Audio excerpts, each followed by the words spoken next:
Hello everyone, welcome to true IAS and PCS. Continue करते हैं अपने नितिन सिंघानिया की इंडियन इकोनॉमी की डिस्कशन को। और आज हम बात करने वाले हैं एक फ्रेश टॉपिक के बारे में, major indices of economic development. हमने प्रीवियस लेक्चर तक ये वाली बात करी थी कि इकोनॉमिक ग्रोथ और इकोनॉमिक डेवलपमेंट में क्या फ़र्क होता है। इकोनॉमिक डेवलपमेंट ज़्यादा ब्रॉडर पैरामीटर होता है, वो ज़्यादा अच्छा होता है।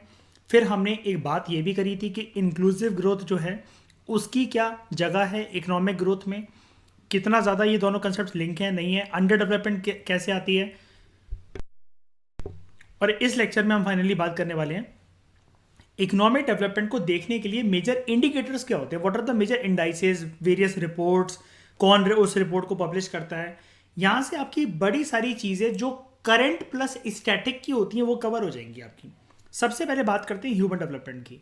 जो टर्म ह्यूमन डेवलपमेंट है ना, इसका मतलब ये होता है कि हम एक पर्टिकुलर देश के नागरिकों के लिए कुछ चीज़ें ना एनलार्ज करते हैं। अब वो एनलार्ज चीज़ क्या है, उनके लिए चॉइसेस के रास्ते खोलते हैं बड़े सारे, उनकी कैपेबिलिटीज़ को इन्हेंस करने की बात करें, फ्रीडम की बात होनी चाहिए लोगों के लिए, ह्यूमन राइट्स की बात होनी चाहिए। यानी कि ह्यूमन कैपिटल फॉर्मेशन के साथ अगर लोगों को democratic rights plus various political rights और इकोनॉमिक एडवांसमेंट की अगर उनको अपॉर्चुनिटी दी जा रही है, this complete set of package ये बन जाएगा ह्यूमन डेवलपमेंट। एक नोटेड इकोनॉमिस्ट ने ये बोला था, इसको आप यूज कर सकते हो, which will be a very brilliant answer.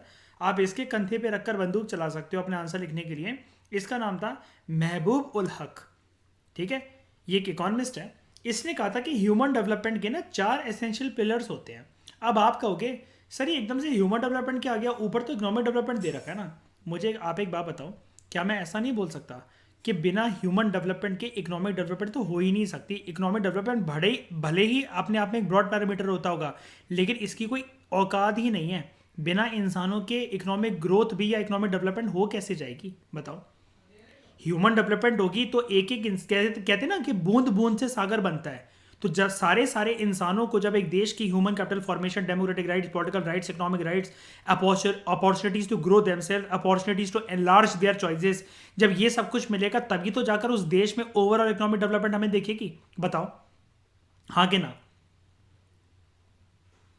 तो अगर मैं ये ऐसा बोलूं कि हम जो ये महबूब उल हक के 4 एसेंशियल पिलर्स पढ़ने जा रहे हैं ह्यूमन डेवलपमेंट के, तो क्या मैं ऐसा बोल सकता हूं कि ये 4 मुख्य भूमिकाएं होंगी कि किस प्रकार से इकोनॉमिक डेवलपमेंट इंश्योर हो जाएगी इस रास्ते पर चलते चलते, अल्टीमेटली ह्यूमन डेवलपमेंट इंश्योर करते करते। बताओ क्या इसकी इंटरप्रिटेशन ऐसे निकाली जा सकती है कि ये 4 पिलर्स वैसे तो ह्यूमन डेवलपमेंट के लिए हैं, अल्टीमेटली इकोनॉमिक डेवलपमेंट को बनाने की दिशा में काम करेंगे। बोलो।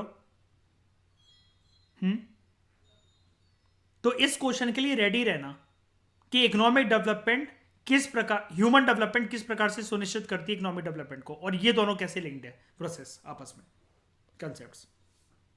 तो इसने क्या बोला महबूब उल हक ने कि 4 पिलर्स, 4 एसेंशियल पिलर्स होते हैं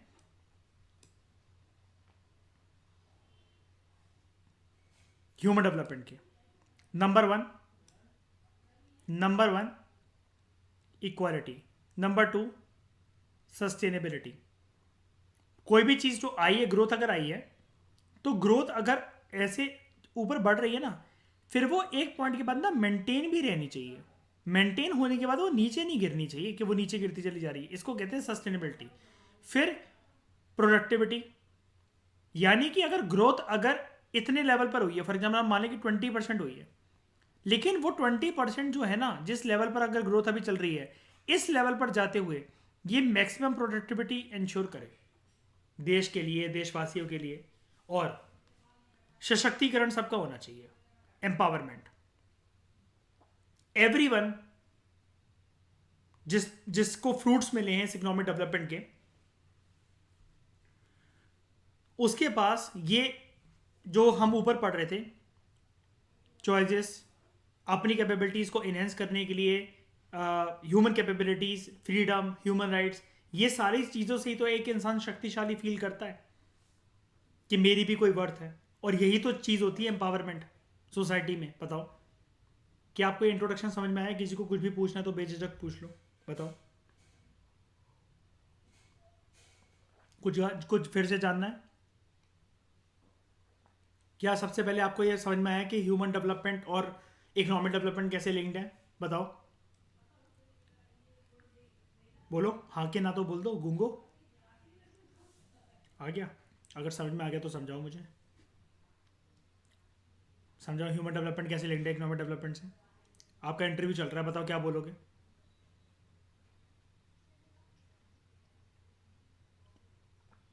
पॉसिबल नहीं है, क्यों पॉसिबल नहीं है ह्यूमन डेवलपमेंट के बिना इकोनॉमिक डेवलपमेंट?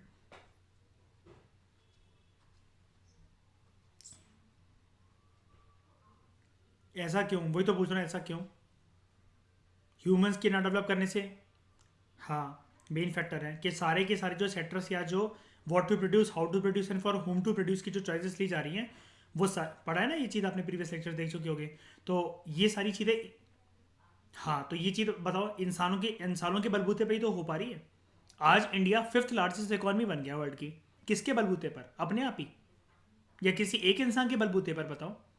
इस देश के जो इंजन्स हैं उनमें पेट्रोल डालने का काम, या उसको घिसने का काम, या उसके टायर चलाने का काम, उसकी चेन चलाने का काम, क्या कोई हम ऐसा बोल सकते हैं कि दिल्ली के लोग कर रहे हैं, एमपी के लोग कर रहे हैं, यूपी के लोग कर रहे हैं, नॉर्थ ईस्ट के लोग कर रहे हैं? बताओ।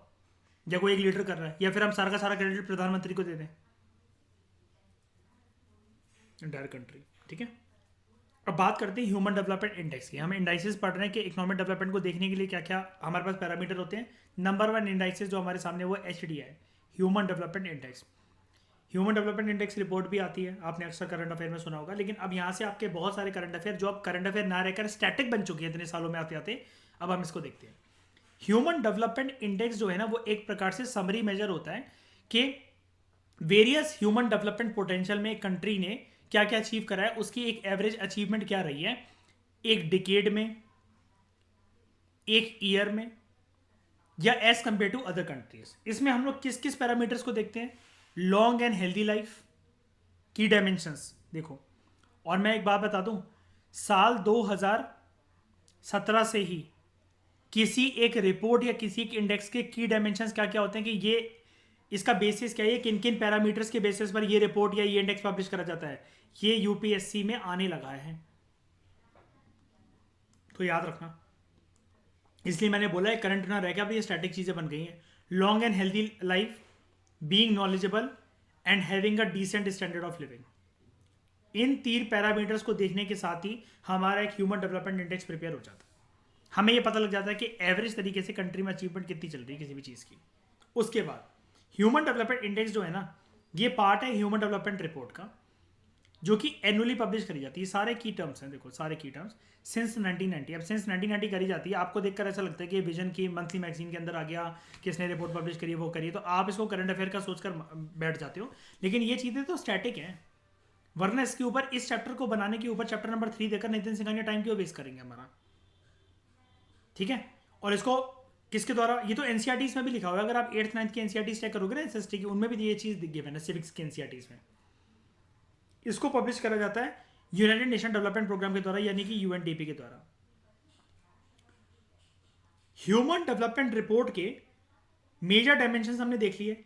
इसके अलावा 4 अदर इंडाइसेस भी होते हैं जो कि ह्यूमन डेवलपमेंट रिपोर्ट का पार्ट होते हैं। यानी कि देखो ध्यान से, ह्यूमन डेवलपमेंट रिपोर्ट में हमने एक इंडेक्स देखा, ह्यूमन डेवलपमेंट इंडेक्स। मतलब ये है रिपोर्ट, इस रिपोर्ट में ये इसका एक पहलू है ह्यूमन डेवलपमेंट इंडेक्स। इस ह्यूमन डेवलपमेंट इंडेक्स के अलावा 4 और इंडेक्स होते हैं। एक होता है IHDI, inequality adjusted human development index. दूसरा GDI, जेंडर डेवलपमेंट इंडेक्स। तीसरा GII, जेंडर इनइक्वालिटी इंडेक्स। और चौथा MPI, multi dimensional poverty index. तो अब मेरे सामने क्या आज चिट्ठा खुला है कि ह्यूमन डेवलपमेंट रिपोर्ट में टोटल कितने इंडेक्सेस होते हैं, इंडाइसेस होते हैं।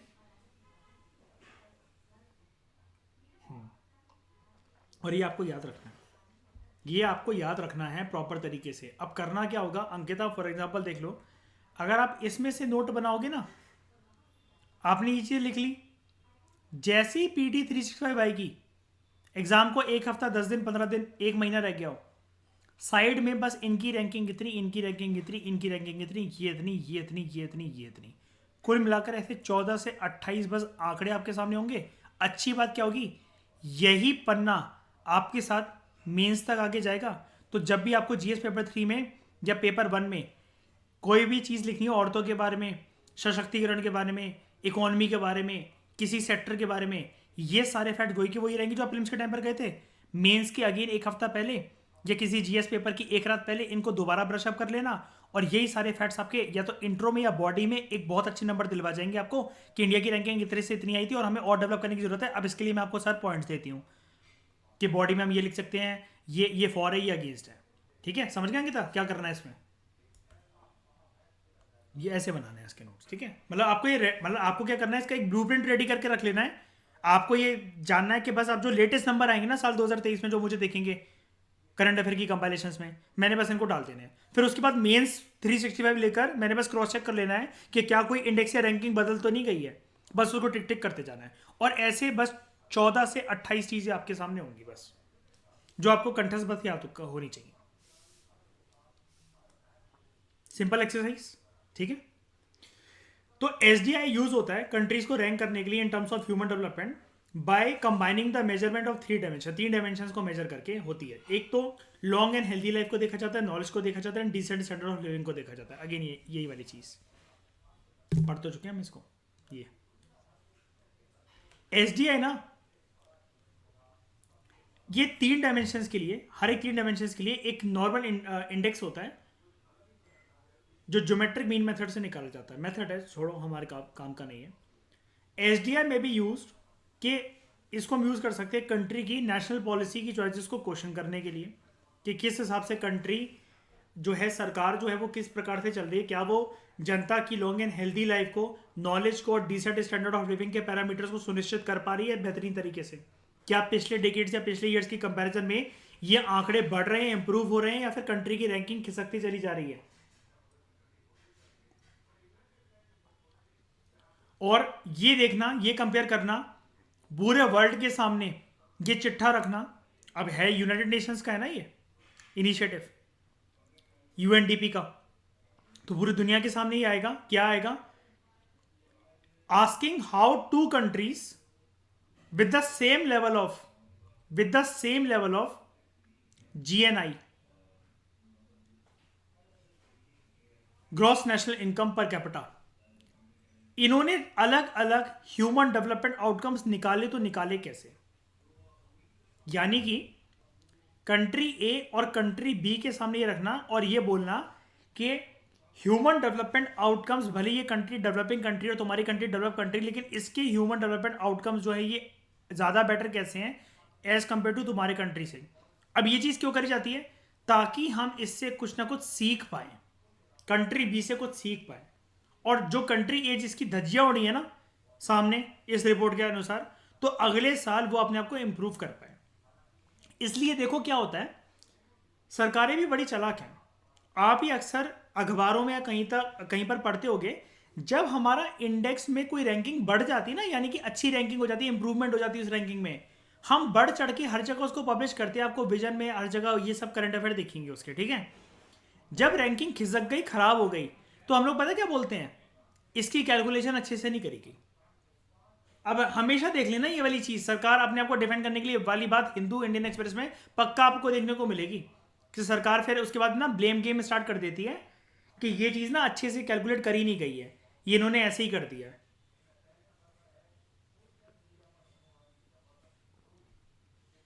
और यही नहीं, गवर्नमेंट सिर्फ ना, मतलब ये नहीं कि मतलब इसको ऐसे क्रिटिसाइज करते, रिफ्यूज भी, मतलब क्या कहते हैं, एक्सेप्ट करने से रिजेक्ट कर देती है इस चीज को कि हम तो नहीं कर रहे एक्सेप्ट इस रिपोर्ट को इस साल। तारीफ सुनने की आदत हो जाती है ना सबको, पहले तो चल चल के बता दिया सबको, जब अच्छा हुआ सब कुछ, बुराइयां किसी झेली नहीं जाती हैं। Ego problem. जो इंडेक्स वैल्यू है एच की, वो वेरी करती है 0 से 1 के बीच में, याद रखना। ठीक है, तो यानी कि ऐसे बोला जाता है कि 0.8, 0.9, 0.03 ऐसे करके। ठीक है, कंट्रीज जो कि ग्रुप हैं into 4 categories depending on the value and ranking. अलग अलग कंट्री को कैसे वो दी जाती है। जिसने ह्यूमन डेवलपमेंट इंडेक्स में लो स्कोर करा होता है उसकी रैंकिंग 0.0550 से कम होती है। मीडियम वाले की 0.550 से लेकर 0.699। हाई जिनको रैंकिंग मिल रखी होती है उनकी जो रेंज होती है इंडेक्स में, वो स्कोर होता है उनका 0.700 से लेकर 0.799 तक, और वेरी हाई जिनकी होती है उनका स्कोर होता है SDI में 0.800 और उससे ज़्यादा। 1 तक तो मैक्सिमम है, इससे एक्सपेरिमेंट से ही है ना, 0 से लेकर 1 तक। ओके, यानी कि अगर आपका ये 0.3 है और 0.9 है तो ये ज़्यादा बेटर माना जाएगा। हम जो ये डायमेंशंस की बात कर रहे थे ना, 3 डायमेंशंस, एक लॉन्ग एंड हेल्दी लाइफ, दूसरा नॉलेज, और डिसेंट स्टैंडर्ड ऑफ लिविंग, इसमें ना बड़े सारे इंडिकेटर्स देखे जाते हैं। लॉन्ग एंड हेल्दी लाइफ में हम लोग ये देखते हैं कि लॉन्ग एंड हेल्दी लाइफ कैसे, क्या घर घर जाके रोज़ फ़ोन करेंगे कि बेटा आप ठीक चल रहे हो, पेट में कोई दिक्कत तो नहीं हो रही है, सही खाना वाना मिल रहा है आपको, ऐसे नहीं। हम लोग ना लाइफ एक्सपेक्टेंसी को देखते हैं एट बर्थ, कि पैदा हुए जितने बच्चे हैं 1 साल कंप्लीट करने से पहले क्या उनकी मृत्यु तो नहीं हो गई। तो हमें ये पता लग जाता है उस देश में लॉन्ग एंड हेल्दी लाइफ का पैरामीटर क्या है। और सबसे इंपॉर्टेंट क्रूशियल बात तो यही हो सकती है कि इस टाइम पर अगर एक माँ अपने शरीर से एक हेल्दी बच्चे को जन्म नहीं दे पाई तो इसका मतलब उसके अंदर न्यूट्रिएंट्स की कमी थी, या फिर वो कुपोषण की शिकारी थी, तभी बच्चा मर गया, या हेल्दी पैदा नहीं हुआ, या किसी ना किसी डिसीज़ के साथ पैदा हुआ है, या उसकी लॉन्जिविटी इतनी नहीं है, लाइफ एक्सपेक्टेंसी बहुत बेकार है। तो ये चीज़ ये दिखाता है कि ये कंट्री जो है न्यूट्रिशनल स्टेटस पर ध्यान नहीं देती है अपने नागरिकों के, और उसकी रैंकिंग फिर कम कर दी जाती है, क्योंकि फिर ये जो डायमेंशन है लॉन्ग एंड हेल्दी लाइफ का, इसमें कंट्री गिर जाती है। क्या ये पहला डायमेंशन समझ में आया आपको? क्या ये पहला डायमेंशन समझ में आया? नॉलेज में फिर ये देखा जाता है एक्सपेक्टेड ईयर्स ऑफ स्कूलिंग। इस देश में एवरेज बच्चे कितने साल तक स्कूल जा रहे हैं और कितने साल की स्कूलिंग जो है वो कंप्लीट कर भी रहे हैं, ड्रॉप आउट रेट कितना है, मीन ईयर्स ऑफ स्कूलिंग कितना, कि लोग 10वीं पास ज़्यादा हैं, 8वीं पास ज़्यादा हैं, ग्रेजुएशन उन्होंने कंप्लीट करा हुआ है, मैट्रिक्स करा हुआ है, पोस्ट ग्रेजुएशन करी हुई है, क्या करा हुआ है, और डिसेंट स्टैंडर्ड ऑफ लिविंग। इस इंडेक्स के अनुसार ये देखा जाता है कि gross national income GNI per capita पर पर्सन की कितनी है, और इसको परचेजिंग पावर पैरिटी डॉलर्स की टर्म्स में देखा जाता है। अब ये परचेजिंग पावर पैरिटी डॉलर्स याद है आपको? जब हम कंपेयर करते हैं, मैंने आपको बताया था कि 100 रुपये में जो चीज़ हिंदुस्तान में आ जाती है वो अमेरिका में 100 रुपये फिर कुछ भी नहीं है, उसमें तो आपका चिप्स का पैकेट का एक छिलका भी नहीं आएगा उसका। याद है परचेजिंग पावर पैरिटी? हम लोग कंपेयर करते हैं एक इंडेक्स को, बास्केट को। मैंने बास्केट बनाकर दिखाई थी ना आपको कि इतनी बास्केट अगर 1000 रुपये में इंडिया में इतनी भर जाती है तो अमेरिका में उसमें गुड्स मेरे कम आ रहे हैं। डैट शोज कि वहाँ पर महंगाई ज़्यादा है और हमारा 1000 रुपये वहाँ पर कुछ भी नहीं है। याद है ना? उसके बाद इन equality adjusted human development index, दूसरे और भी इंडेक्स है ना, तो ये जो है ये 2010 से चल रहा है। और ये जो inequality adjusted human development index जो होता है ये मानता है कि इनइक्वालिटी जो है ना वो चौथी ऐसी डायमेंशन है जिसकी वजह से कोई भी कंट्री अगर इसको इम्प्रूव कर ले तो SDI इंडेक्स में वो ऊपर उठ जाएगी, अगर नहीं करे तो गिर जाएगी। Inequality adjusted human development index जो है वो ये इंडिकेट करता है कि ह्यूमन डेवलपमेंट इंडेक्स में कितना परसेंटेज लॉस हुआ है ड्यू टू इनइक्वालिटी, देश में असमानताओं की वजह से। अलग अलग सिटीजन्स को अधिकार ना मिलना, इकोनॉमिक राइट्स, पॉलिटिकल राइट्स, या फिर देश की जो डेवलपमेंट है उसके फ्रूट सारे सेक्शन ऑफ द सोसाइटी तक इक्वली नहीं पहुंचना। तो inequality adjusted human development index consider करता है ना ही सिर्फ एवरेज अचीवमेंट से कंट्री की कौन कौन से पैरामीटर्स पर, हेल्थ में, एजुकेशन में और इनकम में, बट ऐसी अचीवमेंट्स भी कि सिटीजन्स में जो GDP ग्रोथ के जो फायदे हैं, जो फ्रूट्स हैं, वो क्या सारे नागरिकों में इक्वल तरीके से डिस्ट्रीब्यूट करे गए हैं कि नहीं करे गए हैं। ठीक है? और ये चीज़ देखी जाती है by discounting each dimensions average value according to its level of inequality. यानी कि ये जो ऊपर डायमेंशंस आपने देखी ना, या फिर जो और भी डायमेंशंस होती हैं उसमें से हम लोग इनइक्वालिटी को निकाल कर ये वाली चीज़ देखते हैं कि ये सारी चीज़ें तो ठीक हैं लेकिन क्या असमानताएं दूर हो सकी। जैसे एक एग्जांपल दे देता हूँ इसको, मतलब ऐसा नहीं कि सोच कर बैठ जाओ लिखा हो जाकर, नॉलेज के बेसिस पर। यार स्कूलिंग की फैसिलिटी आपको पता है, राइट टू एजुकेशन एक फंडामेंटल राइट है। 6 से लेकर 14 साल के हर एक बच्चे को शिक्षा मिलेगी सरकार के थ्रू, ऐसा बोला हुआ है। ठीक है? स्टेट इसमें फेल करता है तो you can approach the court. Okay, जब तक ये DPSP था तब तक ऐसी कोई बंदिश नहीं थी सरकार के ऊपर, लेकिन अब है ना?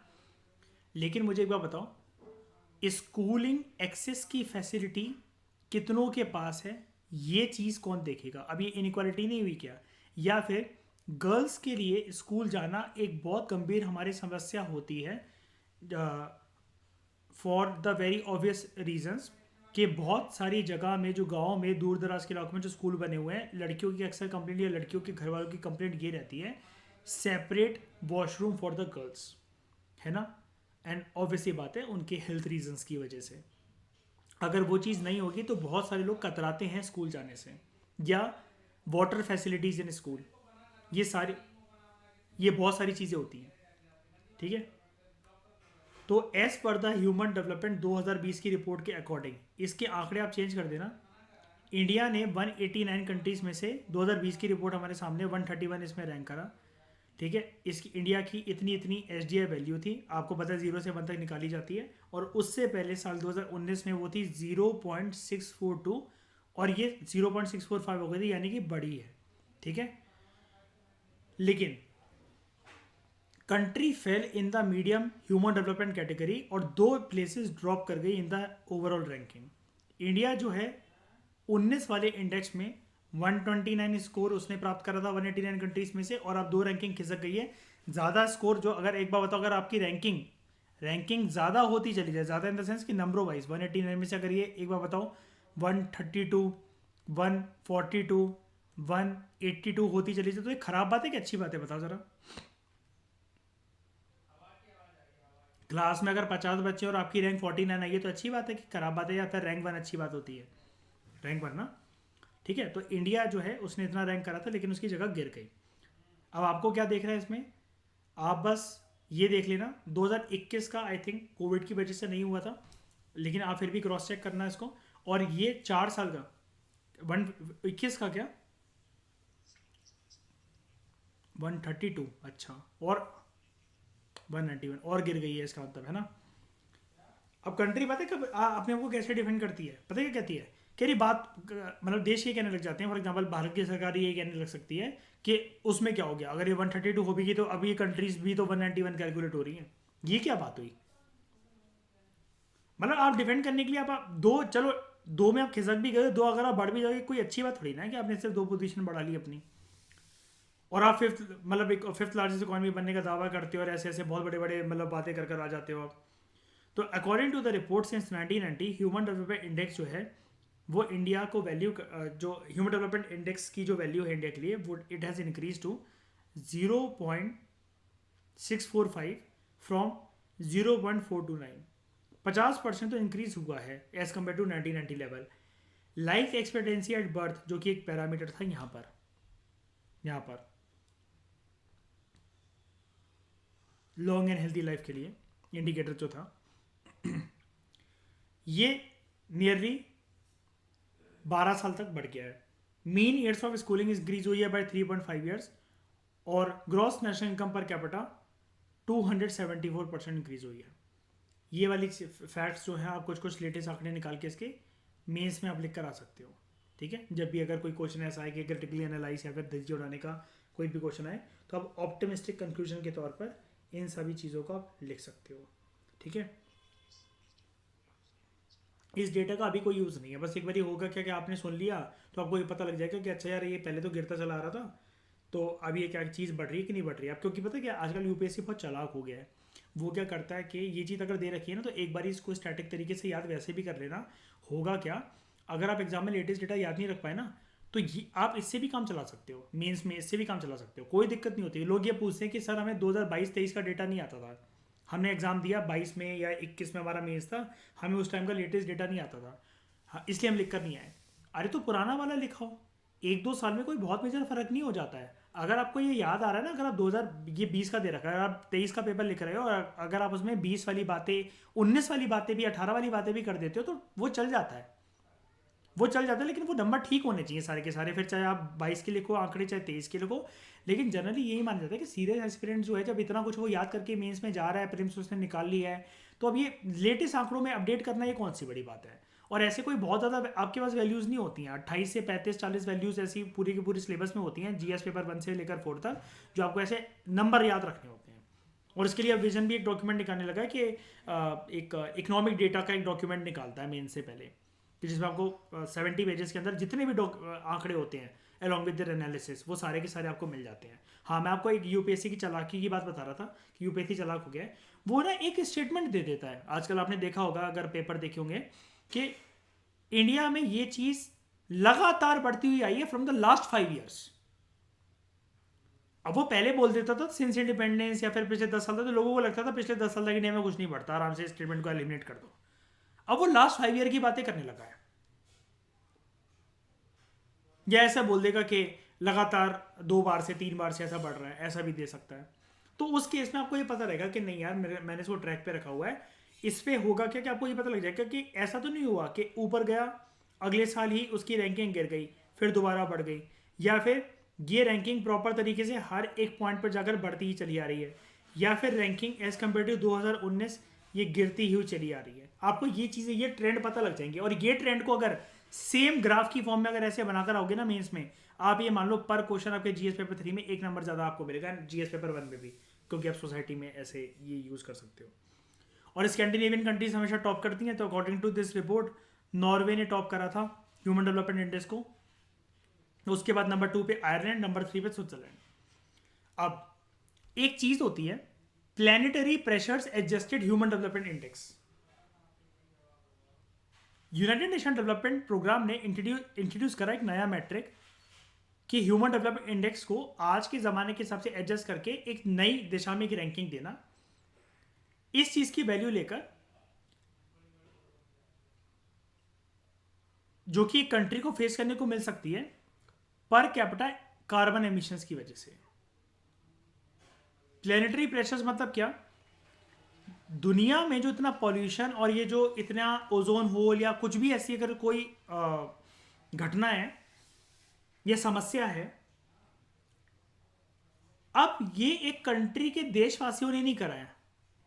हमारे घर वाले तो इंडस्ट्री से ऐसा कोई पॉल्यूशन वगैरह ये सब नहीं उड़ाते हैं, लेकिन ये देखना कि दुनिया में जो भी ये चीज़ें चली आ रही हैं, चाहे भले ही डेवलप कंट्रीज ने करा या डेवलपिंग कंट्रीज ने करा, आपके पड़ोसी देश ने करा, आपने खुद ने करा, इन सारी चीज़ों का आपके देश की डेवलपमेंट पर और स्पेशली ह्यूमन डेवलपमेंट पर, देशवासियों की डेवलपमेंट पर क्या असर पड़ता है। और ये जो planetary pressure adjusted human development index है, ये कार्बन एमिशंस को देखता है।